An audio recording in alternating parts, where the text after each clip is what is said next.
दोस्तों, आप सब कैसे हैं? उम्मीद करते हैं आप लोग अच्छे होंगे।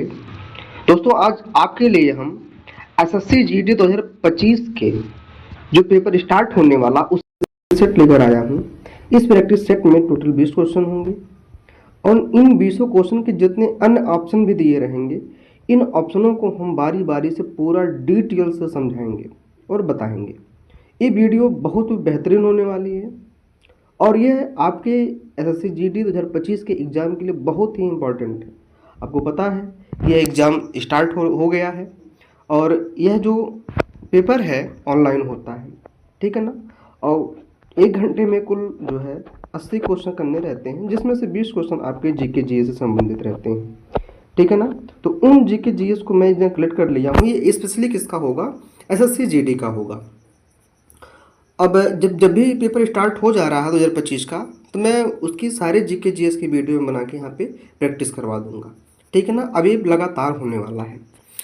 दोस्तों, शुरुआत करने से पहले एक थोड़ा सा, किसी ने कहावत कहा है, ऐ वर्दी तो कितनी खूबसूरत होगी, तुझे पाने वाला कितना खुश नसीब होगा। मिल जाए तो हम मर मिटने के लिए तैयार हैं, ऐ वर्दी तो कितनी हसीन होगी। इसी के साथ मैं शुरू करता हूँ अपना पहला क्वेश्चन।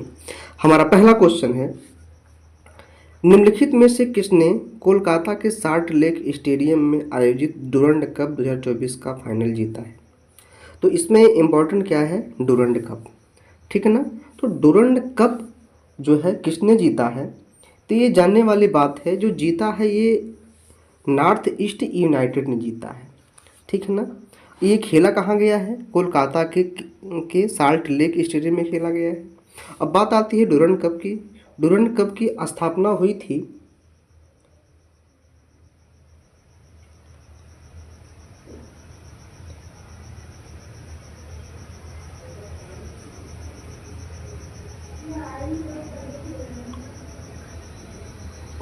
1888 में, ठीक है ना। डुरंड कप को आर्मी कप के नाम से भी जाना जाता है, आर्मी कप के नाम से भी जाना जाता है, ठीक है ना। यह भारत में शिमला में शुरू किया हुआ था, ठीक है ना। कहाँ शुरू हुआ था? शिमला में शुरू हुआ था। अच्छा, ये जो नॉर्थ आया है, नॉर्थ यूनाइटेड, दरअसल ये है क्या? देखिए, इस फाइनल में, यानी कि जो ये हुआ है डुरंड कप का फाइनल, इस फाइनल में नॉर्थ ईस्ट यूनाइटेड ने जो है क्या किया है, मोहन बागान को super giant penalty shoot out में 4-3 से हराया था।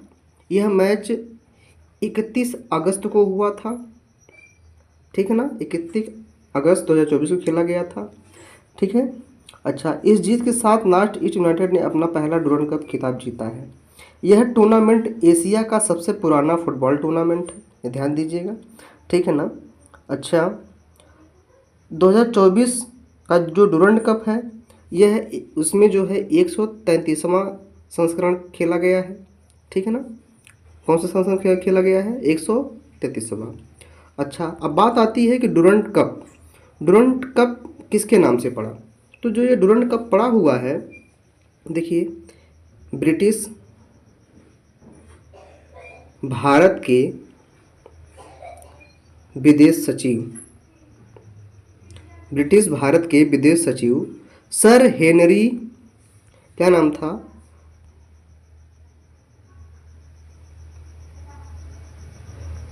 सर हेनरी मोर्टिमर के नाम से पड़ा है, सन हेनरी मोर्टिमर के नाम से पड़ा है। अच्छा, सबसे ज़्यादा यह खिताब कौन जीता है, कब कौन जीता है? तो कह सकते हैं सबसे ज़्यादा जो कप जीता है ये मोहन बागान सुपर जॉइंट्स ने जीता है। कुल 17 बार जीता है। कितनी बार जीता है? 17 बार जीता है। बहुत बढ़िया दोस्तों, अब बढ़ते हैं अगले क्वेश्चन की तरफ। तो थोड़ा दूसरा क्वेश्चन हमारा हो जाएगा, निम्नलिखित में से किसने रेमन मैग्सेस पुरस्कार 2024 से सम्मानित किया गया है? ठीक है ना। इसमें ऑप्शन दिया गया है जो है हयाओ मियाजाकी, अरुंधति राय, अभिजीत बनर्जी, कैलाश सत्यार्थी। अच्छा, ये जो मिला है पुरस्कार, कौन सा, रेमन मैग्सेसे पुरस्कार, ये मिला है हायाओ मियाजाकी को मिला हुआ है, ठीक है ना। अब बात आती है रेमन पुरस्कार की। तो रेमन पुरस्कार की जो स्थापना हुई थी या शुरुआत जो हुई थी, गठन हुआ था, ये 1957 में हुआ था न्यूयॉर्क में। कब हुआ था? 1957 में न्यूयॉर्क में हुआ था। अच्छा, ये किसके नाम पे पड़ा है? तो ये फिलीपींस के एक ठो राष्ट्रपति थे, फिलीपींस के पूर्व राष्ट्रपति की याद में रेमन पुरस्कार को बनाया गया है। एक जो है एक संगठन है, वही क्या करता है, ये देता है। जो रेमन मैग्सेसे पुरस्कार है, इसको एशिया का नोबल भी कहा जाता है, एशिया का नोबल पुरस्कार भी कहा जाता है। अच्छा, 2024 में कितने लोगों को मिला है? ये 2024 में करीब 5 लोगों को मिला हुआ है। इसमें देखिए पहला नाम आपका दिया ही है, कौन सा दिया है? हायाओ मियाजाकी। दूसरा नाम हो जाएगा कर्मा फुंत्सो, क्या हो जाएगा? कर्मा फुंत्सो। तीसरा नाम हो जाएगा गियोन थी नगोक फुओंग। चौथा नाम हो जाएगा फरवीजा फरहान। और पांचवा हो जाएगा ग्रामीण चिकित्सक आंदोलन को मिला है। अच्छा, ये रेमन मैग्सेसे पुरस्कार पहली बार कब दिया गया था? तो पहली बार ये दिया गया था 1958 में। 57 में ये बनाया ही गया था, 1958 में दिया गया था। अच्छा, बात आती थी पहले जो है पहले ऐसे कौन से भारतीय व्यक्ति हैं जिन्हें रेमन मैग्सेसे पुरस्कार मिला है? तो पाने वाले व्यक्ति हैं विनोबा भावे। कौन है? विनोबा भावे, ठीक। अच्छा, अब थोड़ा सा ये जान लेते हैं कि रेमन मैग्सेसे जो पुरस्कार है किस किस क्षेत्रों में दिया जाता है। तो कह सकते हैं सरकारी सेवा क्षेत्र में दिया जाता है, सामुदायिक नेतृत्व, पत्रकारिता, साहित्य और संचार कला, शांति और अंतर्राष्ट्रीय समझ के क्षेत्र में दिया जाता है। तो था ये आज का रेमन मैग्सेसे पुरस्कार। बढ़ते हैं अगले क्वेश्चन की तरफ। निम्नलिखित में से किसने हाल ही में इस्पात मंत्रालय के सचिव के रूप में पदभार संभाला है? तो ये संभालने वाले जो व्यक्ति हैं कौन हो जाएंगे? आपके संदीप पौंड्रिक हैं। अच्छा, जो संदीप पौंड्रिक जी हैं ना भाई साहब, ये क्या हैं? ये बिहार कैडर के क्या हैं? 1993 बैच के आईएएस अधिकारी हैं, ठीक है ना, आईएएस अधिकारी हैं। उन्हें क्या नियुक्त किया गया है इस्पात मंत्रालय के सचिव के रूप में। बढ़ते हैं, अगला क्वेश्चन क्या है? अभिनय, निर्देशन और निर्माण सहित भारतीय सिनेमा के क्षेत्र में असाधारण योगदान का सम्मान करने के लिए प्रतिवर्ष कौन सा प्रतिष्ठित पुरस्कार प्रदान किया जाता है? तो है तो ये चारों, लेकिन ये इसने बात कर दिया है ये प्रतिष्ठित पुरस्कार की। तो इसका जो राइट आंसर हो जाएगा ये हो जाएगा आपका दादा साहब फाल्के पुरस्कार, ठीक है ना। अच्छा, ये जो सिनेमा है, सिनेमा क्षेत्र का सबसे जो सर्वोच्च जो है सम्मान है आपका कौन सा है? यही है, ठीक है ना। कौन है? दादा साहब फाल्के पुरस्कार ही है। अच्छा, जो है सिनेमा जगत में कुल कितने पुरस्कार दिए जाते हैं? तो मुख्य रूप से 5 हैं। नाम सुनिएगा बहुत ध्यान से। नाम हो जाएगा, आप तो पहला देख ही रहे हैं, दादा साहब फाल्के पुरस्कार। दूसरा हो जाएगा राष्ट्रीय फिल्म पुरस्कार, देखिए दिया हुआ है, ठीक है ना। फिल्म फेयर ये भी दिया हुआ है, और क्रिटिक्स अवार्ड, और चौथा हो जाएगा जो लास्ट वाला हो जाएगा ये ऑस्कर हो जाएगा, ठीक है ना। ध्यान से फिर से सुनिएगा, दादा साहब फाल्के पुरस्कार, राष्ट्रीय फिल्म पुरस्कार, फिल्म फेयर पुरस्कार, क्रिटिक्स अवार्ड, और 5वां हो जाएगा ऑस्कर। इसे ही बोलते हैं अकादमी पुरस्कार के भी नाम से जाना जाता है। बढ़ते हैं अगले क्वेश्चन की तरफ।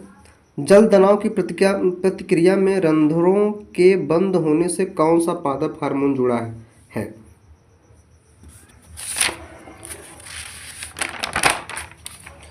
ये जो जुड़ा है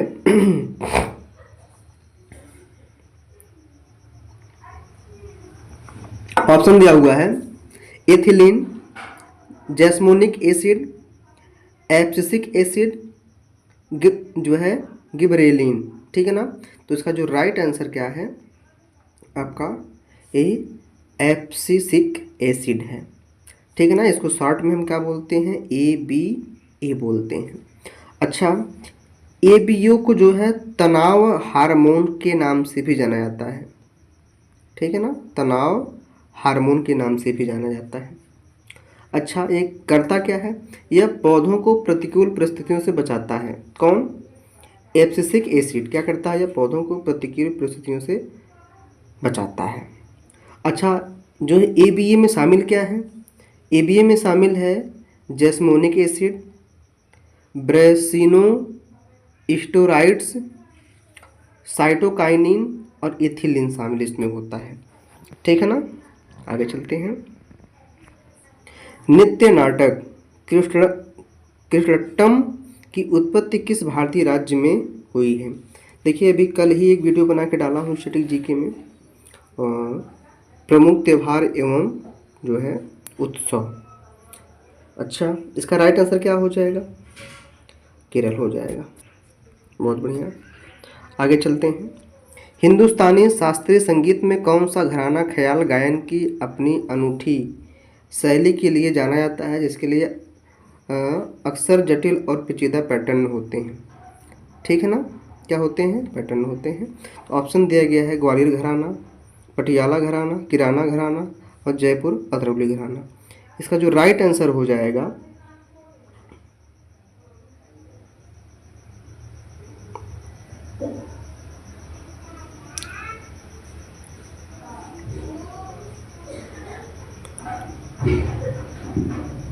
यहाँ पे थोड़ा सा आंसर गलत हो गया है ऑप्शन में। यहाँ पे चाहिए था इंदौर घराना। क्या चाहिए था, इंदौर घराना। ठीक है ना। फिर भी कह सकते हैं ये मैच किससे कर रहा है, ग्वालियर घराने से मैच कर रहा है। तो इसका जो राइट आंसर क्या हो जाएगा, ग्वालियर घराना ही हो जाएगा। तो देखिए, ग्वालियर घराना जो है, क्या इसका आंसर हो जाएगा, ग्वालियर घराना। अच्छा, पटियाला घराना क्या है? अच्छा, जो है इंदौर घराने के प्रमुख लोकप्रिय उस्ताद कौन है? तो कह सकते हैं आमिर खान। कौन है उस्ताद? आमिर खान। और पटियाला कौन हो जाएंगे, पटियाला के, तो पटियाला के हो जाएंगे उस्ताद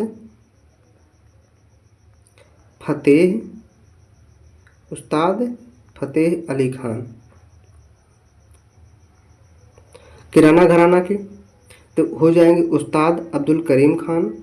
और जयपुर अतरौली घराना के क्या हो जाएगा, ये मल्लिका अर्जुन मंसूर। ठीक है ना। ये जो किराना घराना है ना, ये यूपी के किराना तहसील से संबंधित है। आगे चलते हैं। तमिलनाडु में कौन सा त्यौहार देवी द्रौपदी अम्मन के सम्मान में लोगों के द्वारा आग पर चलने को शामिल करता है और यह अपनी तीव्र भक्ति के लिए जाना जाता है? तो ये हो जाएगा इसका राइट आंसर थीमिथी त्यौहार। कौन सा त्यौहार हो जाएगा, थीमिथी त्यौहार। ये कहाँ पे होता है, तमिलनाडु में होता है। देखिए, इसमें दिया हुआ है। आगे चलते हैं। बास्केटबॉल में ट्रिपल डबल शब्द का क्या अर्थ है? तो ट्रिपल डबल का जो शाब्दिक अर्थ है ये क्या हो जाएगा,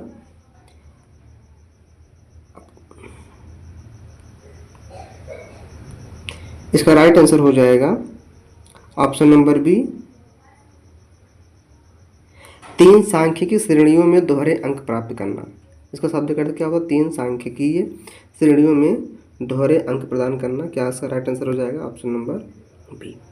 निम्नलिखित में से कौन सा भारत में नामित पहला रामसर स्थल है? तो इसका हो जाएगा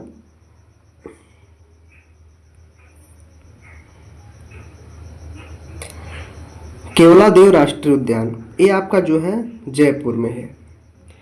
दो साथ बने थे, केवलादेव राष्ट्रीय उद्यान बना था, एक इसी के साथ बना था चिल्का झील। क्या बना था? चिल्का झील। चिल्का झील आपको पता है कहाँ स्थित है? ये उड़ीसा में है। और जबकि केवलादेव राष्ट्रीय उद्यान कहाँ पे है? जयपुर में है। अच्छा, 2024 में कितने जो है रामसर स्थल थे? ठीक है ना, तो 2024 में कुल 85 थे, वर्तमान में भी 4 बढ़ा है। ठीक है ना, 4 बढ़ गया है, यानी कितने हो गए हैं रामसर स्थल? 89 हो गए। और रामसर स्थल क्या होता है? ये अंतर्राष्ट्रीय महत्व की अर्धभूमि को कहते हैं। यह एक कह सकते हैं अंतर्राष्ट्रीय पर्यावरण संधि है। क्या है? अंतर्राष्ट्रीय पर्यावरण संधि है। ठीक है ना, ये ध्यान दीजिएगा। अच्छा, जो ये रामसर स्थल है कितने राज्यों में फैला हुआ है? तो कह सकते हैं 23 राज्य में है और 3 केंद्र शासित में है। ठीक है ना, 3 स्टेट और 3 यूटी में है। 23 स्टेट और 3 यूटी में है। आगे चलते हैं। निम्नलिखित में महाद्वीपों को उनके क्षेत्र के अनुसार सबसे बड़े से सबसे छोटे क्रम में व्यवस्थित करना है। ठीक है ना, देखिए महाद्वीप है, ये सब इसे अफ्रीका महाद्वीप, उत्तरी अमेरिका महाद्वीप, एशिया, यूरोप। इनमें क्या है सबसे बड़ा कौन है? इसमें सबसे बड़ा क्या हो जाएगा? एशिया। हम कई सारा बता देते हैं। एशिया के बाद आपका हो जाएगा अफ्रीका के बाद आपका हो जाएगा उत्तरी अमेरिका। क्या हो जाएगा? उत्तरी अमेरिका। इसके बाद आपका हो जाएगा दक्षिणी अमेरिका। इसके बाद आपका हो जाएगा अंटार्कटिका। इसके बाद आपका हो जाएगा यूरोप। इसके बाद आपका हो जाएगा ऑस्ट्रेलिया। ठीक है ना, आपका इतने महाद्वीप हैं। अब इन महाद्वीपों में सबसे जो बड़ा महाद्वीप है, सबसे नंबर 1 पे देखिए, नंबर 1 पे एशिया हो जाएगा। ठीक, नंबर 2 पे कौन हो जाएगा? अफ्रीका। और नंबर 3 पे उत्तरी अमेरिका। और नंबर 4 पे क्या हो जाएगा? यूरोप। क्या हो जाएगा? यूरोप। इसका जो क्रम बनेगा 3, यानी कि ऑप्शन नंबर पहला सही हो जाएगा। 3, 1, 2, 4। ठीक है ना, कौन सा ऑप्शन सही हो जाएगा? पहला वाला। राजधानी शहर और उसकी मुद्रा का सही युग्म चुनिए। राजधानी शहर। ठीक है ना, राजधानी भी है, शहर भी है, हनोई। ठीक है ना, ये जो हनोई है ना, ये वियतनाम की राजधानी है हनोई। ठीक है ना, तो जो वियतनाम है ना, वियतनाम की मुद्रा का नाम है डोंग। क्या नाम है? डोंग। हालांकि ये थोड़ा सा रीजनिंग का भी क्वेश्चन है, आपके जीके जीएस का क्वेश्चन है। आगे चलते हैं। भारत में दलितों के कल्याण के लिए अखिल भारतीय हरिजन सेवक संघ की स्थापना किसने की थी? तो ये बहुत महत्वपूर्ण क्वेश्चन है। महात्मा गांधी ने किया था। अच्छा, ये कब किए थे? तो ये किए थे 1932 में। कब किए थे? 1932 में। 1932 में ये किया गया था। अखिल भारतीय हरिजन सेवक संघ जो भी है, ये स्थापना हुई थी छुआछूत के अंत के लिए। छुआछूत के अंत के लिए। लेकिन ऐसा हुआ क्या? जी नहीं, बिल्कुल नहीं ऐसा हो पाया। बाद में हुआ था कुछ। ठीक है ना। अच्छा, कौन से जो है एक्ट के बाद आया था? ये कह सकते हैं ये पूना पैक्ट के बाद आया था। किसके बाद आया था? ये पूना पैक्ट। और पूना पैक्ट जो दो लोगों के बीच में हुआ था, महात्मा गांधी और डॉक्टर भीमराव अम्बेडकर के बीच का एक समझौता था। ठीक है ना, आगे चलते हैं। होम रूल आंदोलन को समर्थन देने के लिए एनी बेसेंट ने किन प्रभावशाली समाचार पत्र की स्थापना करी थी? देखिए 4 ऑप्शन दिया गया है। Young India, Indian opinion, the Hindu और न्यू इंडिया। तो जो इनका है, इन्होंने कौन से समाचार पत्र की लॉन्च किया था? तो देखिए इन्होंने जो है प्रभावशाली बनाने के लिए होम रूल आंदोलन को 2 समाचार पत्र लॉन्च किया था। एक तो आपका हो जाएगा यंग इंडिया और दूसरा क्या हो जाएगा? द कॉमन वाल। क्या हो जाएगा? द कॉमन व्हील है, कॉमन व्हील। ठीक है ना, तो अगर द कॉमन व्हील भी रहता यंग इंडिया के स्थान पे तब भी सही हो जाता। अच्छा, अब बात आती है इंडियन ओपिनियन की। तो इंडियन ओपिनियन जो है ये कौन लिखा है? महात्मा गांधी जी लिखे हैं। कौन लिखा है? महात्मा गांधी जी। द हिंदू पुस्तक की जो पत्रिका है ये अंग्रेजी में प्रकाशित होती है, 1878 में प्रकाशित हुई थी, ठीक है ना। और प्रकाशित करने वाले कौन हैं?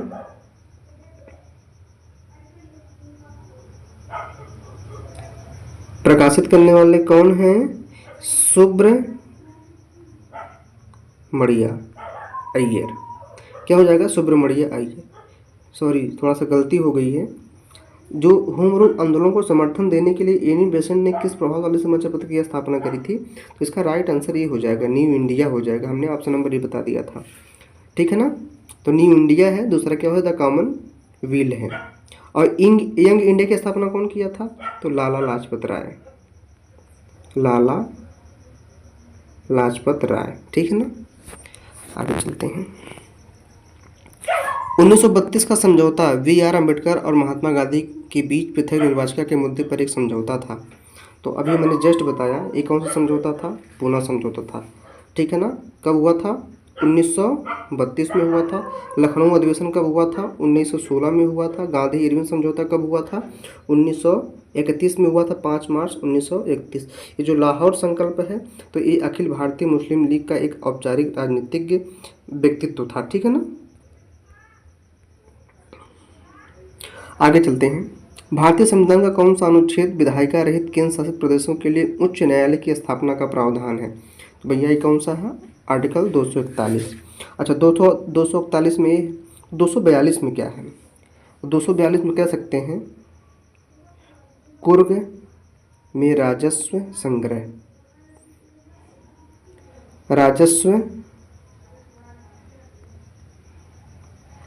संग्रह, और व्ययों से जुड़ी व्यवस्था, ठीक है ना। 243 में क्या है? 243 में कह सकते हैं क्या है ये? पंचायतों से जुड़ी परिभाषाएं। क्या है? पंचायतों से जुड़ी परिभाषाएं, जैसे ग्राम पंचायत का गठन, संरचना, सीटों का आरक्षण, शक्ति, आधार, ये किससे संबंधित है? 243 से। 244 में क्या है? ये एससी और एसटी के लिए प्रशासन एवं नियंत्रण का संकेत देता है। कौन देता है? 244। आगे चलते हैं। सामान्यतः एक वर्ष में कितने सत्र आयोजित होते हैं? तो सामान्यतः एक वर्ष में 3 सत्र जो है क्या होते हैं? आयोजित होते हैं। पहला सत्र, दूसरा सत्र, तीसरा। पहले में क्या हो जाएगा? बजट सत्र, दूसरा हो जाएगा मानसून सत्र, और तीसरा हो जाएगा शीतकालीन, ठीक है ना। जो बजट सत्र है ये फरवरी से मई तक चलता है, और जो मानसून है ये जुलाई से अगस्त तक चलता है। जो शीतकालीन है ये नवंबर से दिसंबर तक चलता है, ठीक है ना। तो आपको पता होना चाहिए अभी जो है हम लोगों का बजट सत्र चालू हो गया है। सूजन रोधी दवा इबुप्रोफेन के संश्लेषण में प्रारंभिक सामग्री के रूप में किस कार्बनिक यौगिक का उपयोग किया गया है? तो ये किया गया है, इसका राइट आंसर हो जाएगा सी, आइसोबुटील बेंजीन। इसका जो आणविक सूत्र हो जाएगा C10H14, ठीक है ना। आगे चलते हैं। रेडियोधर्मिता की इकाई जो रेडियोधर्मी पदार्थ की मात्रा की गतिविधि को दर्शाती है का नाम किस वैज्ञानिक के नाम पर रखा गया है? तो ये रखा गया है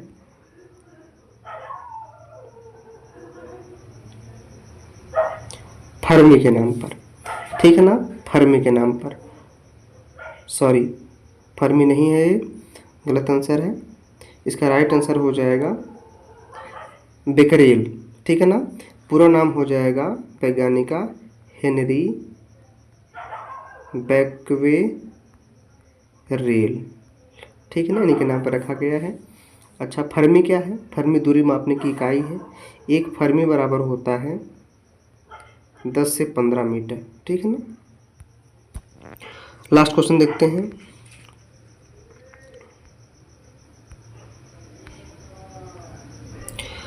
आधुनिक भारतीय कला में उनके योगदान के लिए किस भारतीय कलाकार को पद्म भूषण से सम्मानित किया गया? तो ये किया गया एक कह सकते हैं करंट अफेयर क्वेश्चन है। तो ये किया गया है एच राजव किया गया है। फुल फॉर्म हो जाएगा सैयद हैदर रजा, ठीक है ना। अच्छा, इस सबसे पहले किसको किया गया है? तो कह सकते हैं नंदलाल बोस और सतीश गुजराल को किया गया है, ठीक है ना। तो दोस्तों आज का था ये वीडियो, बस अगले एपिसोड में फिर मिलते हैं 20 क्वेश्चन के साथ। Thank you.